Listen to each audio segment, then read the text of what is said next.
Hello friends, welcome to educational insight. दोस्तों, सरकार और शिक्षक के लाख प्रयास करने के बावजूद भी कुछ बच्चे ऐसे हैं जो घर परिवार की सामाजिक एवं आर्थिक स्थिति के कारण, शिक्षा के प्रति कम जागरूकता के कारण, बड़े बच्चों को छोटे बच्चों की सेवा शुश्रूषा में लगाने के कारण विद्यालय दोस्तों नहीं आते हैं। यहाँ तक कि ये बच्चे और इनके अभिभावक अपने जो राइट्स हैं उसको भी नहीं जानते हैं, क्योंकि लाख प्रयास करने के बावजूद भी कुछ बच्चे ऐसे रह जाते हैं जिनके दोस्तों आधार कार्ड कोशिश करने के बावजूद भी अभिभावक बनाने में सक्षम नहीं हो पाते हैं।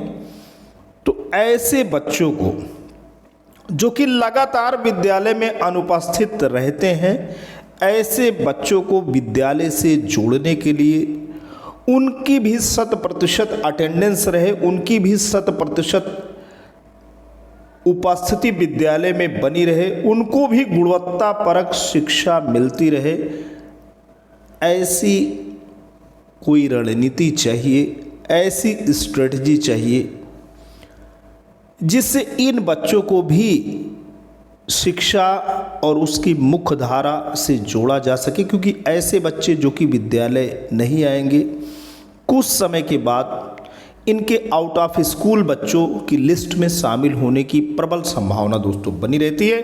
तो दोस्तों, आते हैं स्कूल शिक्षा महानिदेशक ने ऐसे बच्चों को कैसे स्कूल से हम जोड़ें, कैसे उनको शिक्षा दें, कैसे उनके अभिभावकों को जागरूक करें। पूरी की पूरी रणनीति बनाई है, पूरी की पूरी प्लानिंग बनाई है। इसी प्लानिंग पे हेड टीचर को, विद्यालय के शिक्षकों को, समस्त शिक्षकों को अनुशासित तौर तरीके से दोस्तों काम करना होगा, तभी इन बच्चों को विद्यालय से, परिवार से जोड़ा जा सकेगा। आइए बिना देर करते हुए स्कूल शिक्षा महानिदेशक की पूरी टीम ने जो टिप्स और मार्गदर्शन तैयार किया है उस पर हम गौर फरमाते हैं। दोस्तों, समस्त जिला बेसिक शिक्षा अधिकारियों को संदर्भित पत्र है महानिदेशक स्कूल शिक्षा का कि विद्यालय में बच्चों की वर्तमान औसत उपस्थिति में न्यूनतम 10% की वृद्धि हेतु विशेष अभियान संचालित किए जाने के संबंध में। अब बताया यही जा रहा है बीएसए साहिबान को कि आप अवगत हैं कि निपुण भारत मिशन के प्रभावी क्रियान्वयन हेतु निर्गत शासनादेश के क्रम में मिशन के लक्ष्यों को प्राप्त करने के लिए मेजरेबल गोल्स निर्धारित करते हुए विभिन्न गतिविधियां संचालित की जा रही हैं।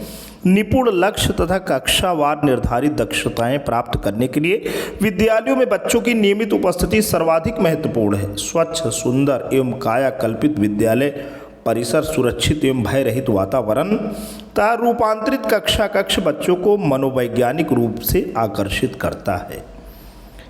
बच्चों की उपस्थिति तथा कक्षावार निर्धारित दक्षताओं की प्राप्ति के लिए अवस्थापना सुविधाओं की उपलब्धता के साथ ही विभिन्न प्रिंट रिच एवं शैक्षणिक सामग्री द्वारा कक्ष का रूपांतरण किया गया है। अनेक उदाहरणों से यह स्पष्ट हुआ है कि रोचक एवं गतिविधि आधारित शिक्षण शिक्षक, शिक्षार्थी तथा अभिभावकों, समुदाय के साथ आत्मीय संबंध तथा छात्र केंद्रित संस्कृति सकारात्मक परिवर्तन के मूल तत्व हैं। दोस्तों, सकारात्मक परिवर्तन के मूल तत्व यहाँ जो बताया गया है बहुत बड़ी बात है। इसका जो बिंदु है वो गतिविधि आधारित शिक्षण है। शिक्षक, शिक्षार्थी तथा अभिभावक समुदाय के साथ आत्मीय संबंध है और छात्र केंद्रित संस्कृति, स्टूडेंट सेंटर्ड जो पॉजिटिविटी है, वही फंडामेंटल चेंज लाने के लिए अनिवार्य तत्व है। बच्चों के पठन पाठन में नियमित उपस्थिति के महत्व को दृष्टिगत रखते हुए समस्त हितधारकों का यह कर्तव्य है कि प्रत्येक बच्चे की उपस्थिति का सतत अनुश्रवण सुनिश्चित किया जाए। उक्त को दृष्टिगत रखते हुए एक बहुआयामी रणनीति अपनाने की आवश्यकता है, जिससे कि बच्चों की उपस्थिति अधिकतम हो सके और उनका उपलब्धि स्तर भी बढ़ाया जा सके। इस संबंध में निम्नलिखित सुझावात्मक रणनीतियों पर प्राथमिकता से कार्य किए जाने की आवश्यकता है। पहली बात तो मूल कारण, रूट काज एनालिसिस आपको करना है। ऐसे बच्चे जो नहीं आ रहे हैं, आखिरकार जो मूल कारण है उसका विश्लेषण करना पड़ेगा कि विद्यालयों में बच्चों की उपस्थिति कम होने के मूल कारणों का विश्लेषण किया जाए। बच्चों की विद्यालय में अनियमित एवं कम उपस्थिति के संभावित कारण अभिभावकों की आर्थिक एवं सामाजिक स्थिति, अभिभावकों का शिक्षा के प्रति कम रुझान अथवा जागरूकता का अभाव होना, बच्चों का छोटे भाई बहनों की देखभाल में संलग्न होगा, घरेलू कार्यों में व्यस्तता आदि हो सकते हैं। बच्चों की शिक्षा के बारे में अभिभावकों एवं स्थानीय समुदाय को गतिशील एवं संवेदनशील बनाया जाना आवश्यक है। इस संबंध में निम्नलिखित सुझावात्मक गतिविधियां सुनिश्चित की जाएं। नंबर 1, इस संबंध में अभिभावकों को शिक्षा के महत्व से अवगत कराया जाए तथा इसके दीर्घकालीन लाभ एवं गुणवत्तापूर्ण जीवन में शिक्षा की भूमिका के बारे में जागरूक किया जाए। इसके साथ ही स्थानीय एवं राष्ट्रीय स्तर पर विशिष्ट उपलब्धियां अर्जित करने वाले महानुभावों की उपलब्धियों से भी अवगत कराया जाए। दूसरा बिंदु कहता है कि ऐसे बच्चों के माता पिता से मिलकर शासकीय प्रोत्साहनों जैसे मिड डे मील, यूनिफॉर्म, निःशुल्क पाठ्य पुस्तक, स्कूल बैग, जूता मोजा, स्टेशनरी आदि के बारे में अवगत कराया जाता, बच्चों को नियमित विद्यालय भेजने का आग्रह किया जाए। तीसरा बिंदु कहता है कि बच्चों के विद्यालय न आने अथवा अनियमित रूप से विद्यालय आने के प्रमुख कारणों में से एक कारण छोटे भाई बहनों की देखभाल में उनकी व्यस्तता भी है। इस संबंध में बाल विकास एवं पुष्टाहार विभाग द्वारा 6 वर्ष से छोटे बच्चों की देखभाल एवं स्कूल पूर्व शिक्षा ग्रहण करने के लिए आंगनबाड़ी केंद्र संचालित हैं। छोटे भाई बहनों की देखभाल में व्यस्तता के कारण विद्यालय न आने वाले बच्चों की उपस्थिति बढ़ाने के लिए प्राथमिक विद्यालयों और आंगनबाड़ी केंद्रों के साथ सतत एवं उचित समन्वय स्थापित किया जाए। इससे 6 वर्ष से छोटे बच्चों की स्कूल पूर्व शिक्षा के साथ साथ उनके बड़े भाई बहनों की अच्छी पढ़ाई संभव हो सकेगी तथा पढ़ाई छोड़ने वाले बच्चों की दर में निश्चित रूप से कमी आएगी।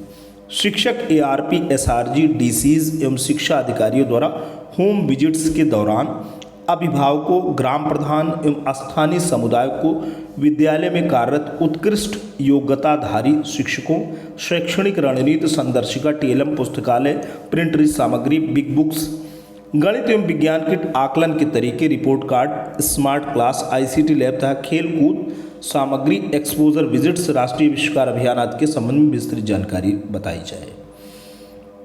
बच्चों की शैक्षिक प्रगति के सुधारात्मक पक्षों, विशिष्ट रुझानों और व्यवहारों को अभिभावकों के साथ साझा किया जाए। अब दूसरा जो महत्वपूर्ण बिंदु है वो ये है कि शिक्षक एवं बच्चों के मध्य आत्मीय संबंध विकसित करना। शिक्षकों द्वारा गतिविधि आधारित एवं प्रोजेक्ट बेस्ड टीचिंग नहीं कराया जाना बच्चों की पठन पाठन में अरुचि एवं विद्यालय में अनुपस्थिति का कारण हो सकता है।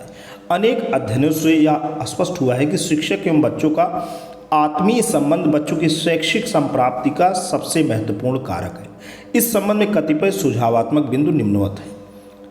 इसके अंदर जो बिंदु है उसका पहला पॉइंट है बच्चों में सृजनात्मक क्षमताओं के विकास के लिए फन एक्टिविटी, भाषण, निबंध लेखन, कहानी लेखन, कविता पाठ, वाद विवाद प्रतियोगिता, खेल, लोकगीत, नाटक, मूक अभिनय, समसामयिक विषयों पर चर्चा आदि के अवसर उपलब्ध कराए जाएं। बच्चों को मनोरंजक और उनकी जिज्ञासा में वृद्धि एवं पूर्ति के लिए कहानियाँ सुनाई जाएँ तथा विद्यालयों में रोचक खेलों का आयोजन किया जाए जो विद्यालय को आमोद यानी प्लेस ऑफ जॉय का स्थान बनाने में सहायक हों। विद्यालयों में विद्यालय प्रबंध समिति की नियमित बैठकें या गोष्ठियाँ आयोजित की जाएं। विद्यालय के विकास की योजना के निर्माण में विद्यालय प्रबंध समिति का सक्रिय योगदान प्राप्त किया जाए। तीसरा जो महत्वपूर्ण बिंदु है वो है निरीक्षण एवं अनुश्रवण। बच्चों के विद्यालय न आने अथवा अनियमित उपस्थिति का एक कारण कतिपय शिक्षकों द्वारा देर से विद्यालय आना अथवा अनधिकृत अनुपस्थिति भी हो सकती है। दोस्तों यहाँ पे इम्पोर्टेंट पॉइंट ये है कि टीचर स्वयं स्कूल अगर नहीं आएंगे तो बच्चे कैसे विद्यालय में आएंगे, क्योंकि बच्चों के लिए वहाँ पे प्लेस ऑफ जॉय का एटमॉस्फियर शिक्षक ही पैदा कर सकते हैं। इस संबंध में कतिपय सुझावात्मक बिंदु निम्नलिखित हैं। DTF एवं BTF निरीक्षणों के माध्यम से विद्यालयों में 100% उपस्थिति सुनिश्चित कराई जाए। निरीक्षणों में विलंब से आने वाले शिक्षकों एवं अनधिकृत रूप से अनुपस्थित शिक्षकों के विरुद्ध कठोर कार्रवाई अमल में लाई जाए। विद्यालय प्रबंध समिति की बैठक में अनुपस्थित या ड्रॉप आउट बच्चों को विद्यालय में नियमित लाने के लिए कार्य योजना बनाई जाए तथा सदस्यों को यह दायित्व दिया जाए कि वे अभिभावकों को इसके लिए प्रेरित करें। विद्यालय में अनुपस्थित रहने वाले बच्चों के माता पिता से शिक्षक द्वारा व्यक्तिगत रूप से संपर्क स्थापित करते हुए बच्चे को प्रतिदिन विद्यालय भेजने के लिए प्रेरित किया जाए। इसके साथ ही न्यूनतम उपस्थिति वाले बच्चों को रेखांकित किया जाए तथा फ़ोन कॉल्स या होम विजिट्स के माध्यम से उनकी काउंसलिंग करते हुए बच्चों की विद्यालय में नियमित उपस्थिति निम्नानुसार सुनिश्चित कराई जाए। 1 से 3 दिवस तक अनुपस्थित रहने वाले बच्चों के अभिभावकों से फ़ोन कॉल कर स्थिति ज्ञात की जाए। 4 से 6 दिवस तक अनुपस्थित रहने वाले बच्चों का होम विजिट किया जाए। दोस्तों 1 से 3 दिन अगर बच्चा नहीं आ रहा है, 1 to 3 डेज़, तो आप फ़ोन कॉल पे बात करेंगे। लेकिन अगर यहाँ पे बात हो रही कि 4 से 6 दिन अगर बच्चा नहीं आ रहा है, पूरा का पूरा वीक ही एब्सेंट है, तो उसके घर जाया जाए। 1 सप्ताह से अधिक अनुपस्थित रहने वाले बच्चों की अनुपस्थिति पर अभिभावक एवं ग्राम प्रधान से मिलकर इस संबंध में चर्चा करते हुए सुधारात्मक कार्यवाही सुनिश्चित की जाए। तो यहाँ पे 3 कैटेगरी दे दिया गया है। 1 से 3 दिन फ़ोन पे बात करना है, पूरा सप्ताह नहीं आ रहा है तो होम विजिट करना है, और पूरे सप्ताह से ज़्यादा दिन अनुपस्थित है तो ग्राम प्रधान से मिलकर के जो रिफॉर्मेटिव एक्टिविटीज़ होती हैं उसको करना है। ऐसे शिक्षकों एवं प्रधानाध्यापकों को BOST की मासिक समीक्षा बैठक एवं जनपद स्तरीय बैठकों में विशेष रूप से सम्मानित किया जाए, जिनके यहाँ बच्चों का उपस्थिति प्रतिशत सर्वाधिक हो अथवा उपस्थिति में विशिष्ट सुधार परिलक्षित हुआ हो। विकास खंड के सर्वोच्च उपस्थिति वाले 5 विद्यालयों के हेड टीचर का नाम तथा विद्यालयवार बच्चों की उपस्थिति का प्रतिशत प्रत्येक माह विकासखंड कार्यालय के बोर्ड पर प्रदर्शित किया जाए। आउटरीच प्रोग्राम में खंड शिक्षा अधिकारी के नेतृत्व में प्रत्येक माह विकासखंड के 3 ग्रामों में शिक्षा चौपाल के आयोजन हेतु निर्देश प्रेषित किए गए हैं। शिक्षा चौपाल के आयोजन में ऐसे मोहल्लों एवं मजदूरों को प्राथमिकता दी जाए जहां बच्चों की अनुपस्थिति एवं अनियमित उपस्थिति का प्रतिशत सर्वाधिक हो। दोस्तों शिक्षा चौपाल वहाँ लगे जहाँ बच्चे इरेगुलर वे में आते हों या आते ही नहीं हों। यहाँ पे ऐसी बात कही जा रही है BO के लिए। शिक्षा चौपाल के दौरान विद्यालय में कार्यरत उत्कृष्ट योग्यताधारी शिक्षकों शैक्षणिक रणनीति, संदर्शिका, TLM, पुस्तकालय, प्रिंटरी सामग्री, बिग बुक्स, गणित एवं विज्ञान किट, आकलन के तरीके, रिपोर्ट कार्ड तथा खेलकूद सामग्री आदि का प्रदर्शन करते हुए अभिभावकों एवं जन समुदाय को जागरूक किया जाए। विद्यालय में प्रत्येक माह अभिभावक शिक्षक बैठक आयोजित कर नियमित उपस्थिति होने वाले बच्चों के अभिभावकों को विशेष रूप से सराहना किया जाता है। सभी बच्चों को प्रतिदिन विद्यालय आने के लिए प्रेरित किया जाए। ग्राम पंचायत में होने वाली बैठकों में बच्चों की विद्यालय में नियमित उपस्थिति के संबंध में चर्चा करते हुए ग्राम प्रधान के माध्यम से अभिभावकों को जागरूक किया जाए। प्रत्येक माह के अंतिम शनिवार को उस माह में जन्म लेने वाले बच्चों का जन्मोत्सव धूमधाम से मनाया जाए। दोस्तों यहाँ पे एक पॉइंट है कि प्रत्येक माह के अंतिम शनिवार को उस महीने में जन्म लेने वाले बच्चों का बर्थडे भी सेलिब्रेट करना है। जन्मोत्सव के अवसर पर संबंधित बच्चों के माता पिता को भी आमंत्रित किया जाए। इस प्रकार की गतिविधियों के संचालन से विद्यालय में भयमुक्त एवं तनाव रहित बाल केंद्रित शिक्षा का वातावरण विकसित होगा। ऐसे सहज और सुरक्षित वातावरण से बच्चे निश्चय ही जुड़ाव महसूस करेंगे और स्वतः विद्यालय आने के लिए प्रेरित होंगे। कृपया उपरोक्त अनुसार विशेष अभियान के रूप में कार्रवाई किए जाने हेतु समस्त संबंधित को अपने स्तर से निर्देशित करने का कष्ट करें। श्री विजय किरण आनंद जी, महानिदेशक स्कूल शिक्षा उत्तर प्रदेश। तो दोस्तों ये रही पूरी की पूरी कार्यप्रणाली। महानिदेशक स्कूल शिक्षा महोदय का ये पूरा का पूरा आइडिया है, जिसको ग्राउंड लेवल पे इम्प्लीमेंट करने की महती आवश्यकता है। आज के लिए इतना ही। Thanks for watching and listening. This is Jayprakash Dubey signing of.